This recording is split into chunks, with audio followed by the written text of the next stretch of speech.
जी हाँ दोस्तों, नमस्कार। तो सबसे पहले मैं अपने विद्वान साथी को, ऋषि बहनों को, सभी विद्यार्थी गणों को, सभी प्रियजनों को मैं बहुत बहुत तहे दिल से स्वागत करता हूँ। विद्यार्थीगण आइए जाइए, जैसे कि आप जान रहे हो, टीजीटी हिंदी विषयवार के बिंदु स्टार्ट हो चुके हैं। जो हमारी ऋषि बहनें, जो हमारे विद्यार्थीगण जान रहे हो, अपने मित्र को बता दें कि आपका भाई, आपका दोस्त हिंदी विषयवार की तैयारी करने वाले जो छात्र हैं टीजीटी से संबंधित, उनके लिए बहुत ही सुनहरा मौका है।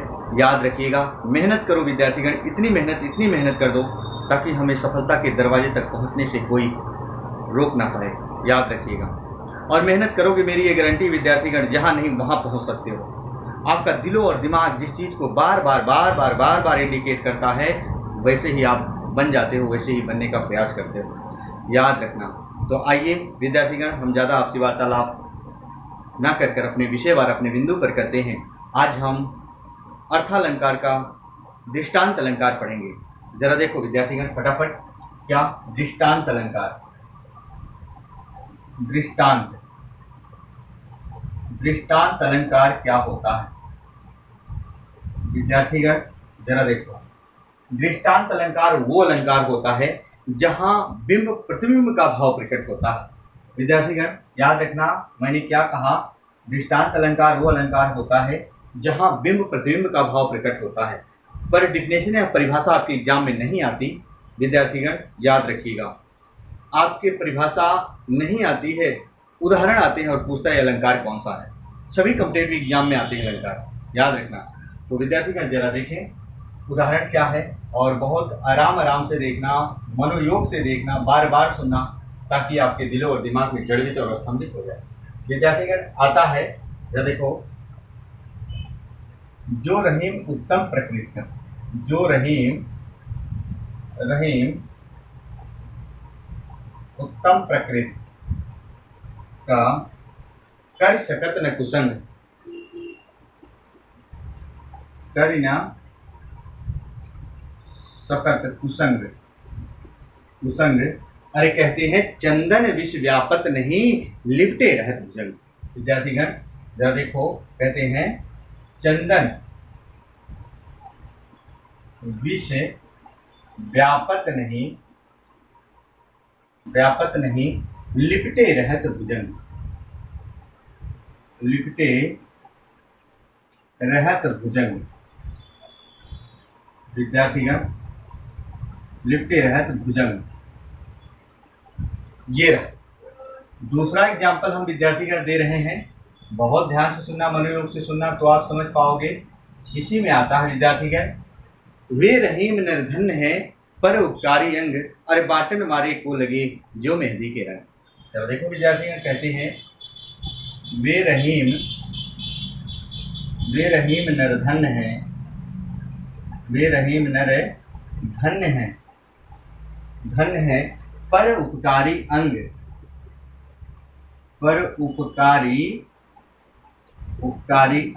विद्यार्थीगण पर उपकारी अंग, अरे कहते हैं बाटन मारे को लगे, बांटन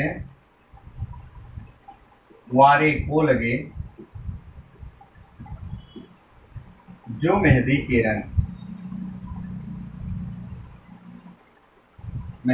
रंग, विद्यार्थीगण जरा देखो, ये रहा। अगला एग्जाम्पल ही ऐसे आता है, सेम विद्यार्थीगण आपको ध्यान देना है। जी हाँ, जरा देखो, कहते हैं, हाँ, निरख रूप नंदलाल को दृगह रचय नैयान। जरा देखो क्या होता है विद्यार्थीगण, निरख ही रूप नंदलाल को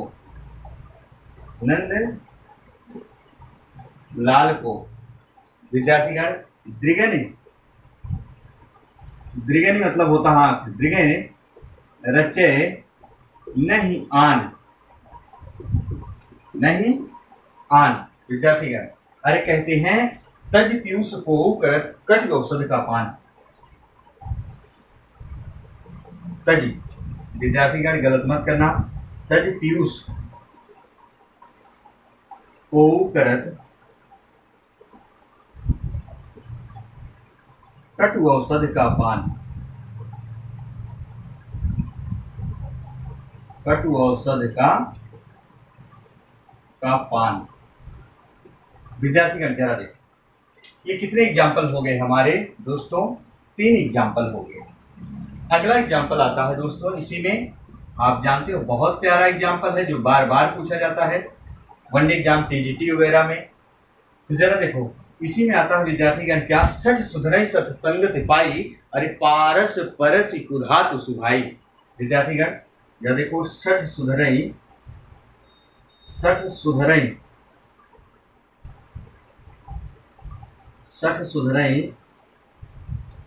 सतसंगति पाई, संगति पाई। विद्यार्थीगण अब कहते हैं पारस परसी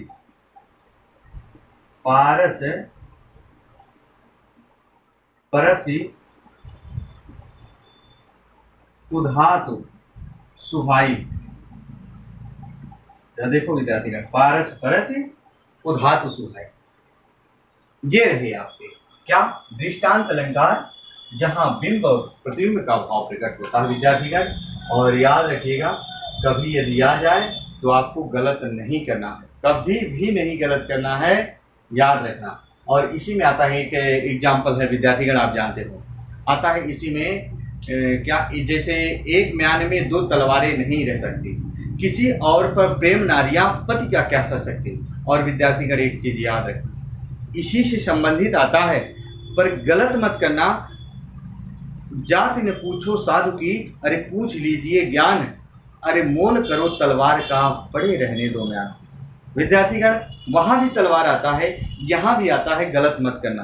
तो याद रखना, जो मैंने कहा, एक म्यान में 2 तलवारें कभी नहीं रह सकती, किसी और पर प्रेम नारियां पति का क्या सह सकती। विद्यार्थीगण ये भी लिख लो, फिर हम अर्थ की तरफ चलते हैं। जैसे उदाहरण आता है अगला दोस्तों, जरा देखो, कहते हैं एक म्यान में 2 तलवारें, एक म्यान में 2 तलवारें कभी नहीं रह सकती,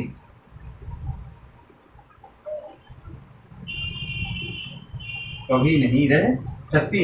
अरे कहती है किसी और पर प्रेम नारियां,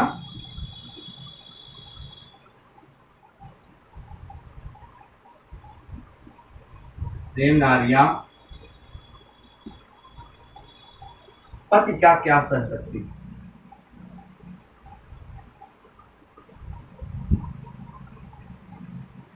सह सकती।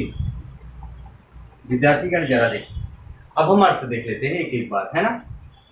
तो जरा देखो, दृष्टांत अलंकार में बिंब और प्रतिबिंब का भाव प्रकट होता है। और याद रखना, जरा देखते हैं क्या है अर्थ, और ये उदाहरण आपको रट के जाना, याद रखना। कहते जो रहीम उत्तम प्रकृति का कर न सकत कुसंग। विद्यार्थीगण रहीमदास जी कहते हैं जो पुरुष उत्तम प्रकृति का होता है, जो गुणवान व्यक्ति होता है, जो सज्जन व्यक्ति होता है, जो गुणयुक्त व्यक्ति होता है, जो गुणों से भरा हुआ होता है, जो ज्ञानी व्यक्ति होता है, यदि उसको बुरी संगत वाले व्यक्ति के साथ कर दिया जाता है तो उस ज्ञानी व्यक्ति के ऊपर बुरी संगत का कोई प्रभाव नहीं पड़ता। अरे कैसे? कहता है चंदन विष व्यापत नहीं लिपटे रहत भुजंग। जिस प्रकार चंदन की लकड़ी पर अनेकों प्रकार के विषैले सर्प लिपटे हुए होते हैं, लेकिन चंदन की लकड़ी पर विष का कोई प्रभाव नहीं पड़ता है। विद्यार्थी याद रखें, है ना, समझ गया होंगे। जरा देखो विद्यार्थीगण कहते हैं वे रहीम निर्धन्य का, अरे पर उपकारी अंग। वे रहीम निर्धन्य है, पर उपकारी अंग, अरे बाटन वाले को लगे जो मेहंदी के रंग। विद्यार्थीगण यहाँ कहा जा रहा है, रहीमदास जी कहते हैं वे रहीम निर्धन्य है, अरे पर उपकारी अंग। जरूरी नहीं विद्यार्थीगण जिसके ऊपर मेहंदी लगाई जाए रंग उसी के ऊपर, यानी कलर उसी के ऊपर चढ़े।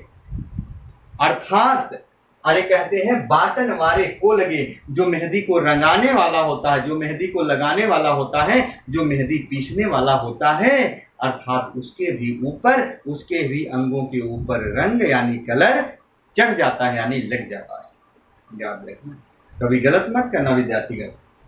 देखो जरा अगला, निरख रूप नंदलाल को दृढ़ रचय नयान, अरे तज पीयूष को करत कट औषध का पान। विद्यार्थीगण आप जरा देखते हैं, निरख का मतलब होता है निहारना, देखना, रूप का मतलब शक्ल, नंदलाल यानी कृष्ण, को दृगन अच्छ, लोचन नयन आंख का पर्यायवाची होता है, अरे रचय यानी भाना, नहीं आन, कहते हैं तज पीयूष को करत कट औषध का पान। विद्यार्थीगण गोपियां कहती हैं, जब से मेरी आंखें नंदलाल यानी कृष्ण को देखी है ना, तब से मेरी इन आंखों को कोई और नहीं भा रहा है।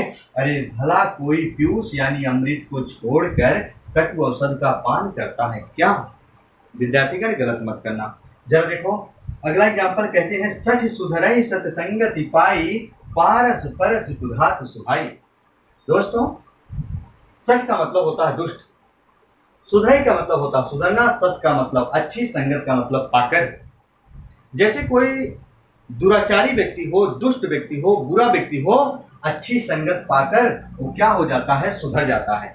उसी प्रकार पारस परस कुधात सुहाई, उसी प्रकार किसी, परस का मतलब अच्छी और पारस का मतलब क्या? पत्थर। किसी अच्छे पत्थर से कोई कुधातु, जो धातु यूज में ना ली जाए, बुरी धातु, यदि सुहाई, यदि उसको स्पर्श कराया जाए तो भी अच्छा पत्थर यानी अच्छी धातु बनने का प्रयास करता है। चल अगला देख लेते हैं। अरे एक म्यान में दो तलवारें कभी नहीं रह सकती, किसी और पर प्रेम नारियां पति क्या क्या कर सकती। विद्यार्थीगण जैसे आता है कि एक म्यान में कभी दो तलवारें नहीं रह सकती, लेकिन जैसे मैंने वो बताया था, जाति ने पूछो साधु की, पूछ लीजिए ज्ञान, अरे मोल करो तलवार का पले रहने दो ज्ञान। विद्यार्थीगण जैसे कोई साधु संत आपके घर पर आए तो उसकी जाति आपको नहीं पूछनी चाहिए, बल्कि उससे दो अक्षर ज्ञान की बातें करनी चाहिए, है ना। अरे मोल करो तलवार का, पड़े रहने दो म्यान। अरे तलवार का मोल करो जो युद्ध में काम आता है, अरे म्यान को तो कोई काम ही नहीं है, म्यान में जो घर में हमेशा पड़ा रहता। विद्यार्थीगण वैसे ही एक म्यान में दो तलवारें कभी नहीं रह सकती, जैसे एक म्यान में कभी दो तलवारें नहीं रह सकती, किसी और पर प्रेम नारियां पत क्या क्या कर सकती। भला कोई ऐसी भारतीय स्त्री हो सकती है क्या कि उसका पति किसी अन्य स्त्री से प्रेम करे और वो सह सकती है? ऐसा विद्यार्थीगण तो आप स्क्रीनशॉट लीजिए फटाफट, फिर हम आगे आपसी वार्तालाप कर पाए। विशेषकर हमारे टीजीटी हिंदी विषयवार से तैयारी करने वाले विद्यार्थीगण से अनुरोध होगा, अपने भाई बहनों को बता दो, सर आप लोगों के बीच में अर्थालंकार लेकर उपस्थित हो चुके हैं। इसके हिसाब से विद्यार्थीगण खड़ा करो जी। चलो विद्यार्थीगण नेक्स्ट दिन हम कक्षा में उपस्थित होंगे, तब तक के लिए मित्रों जय हिंद जय भारत।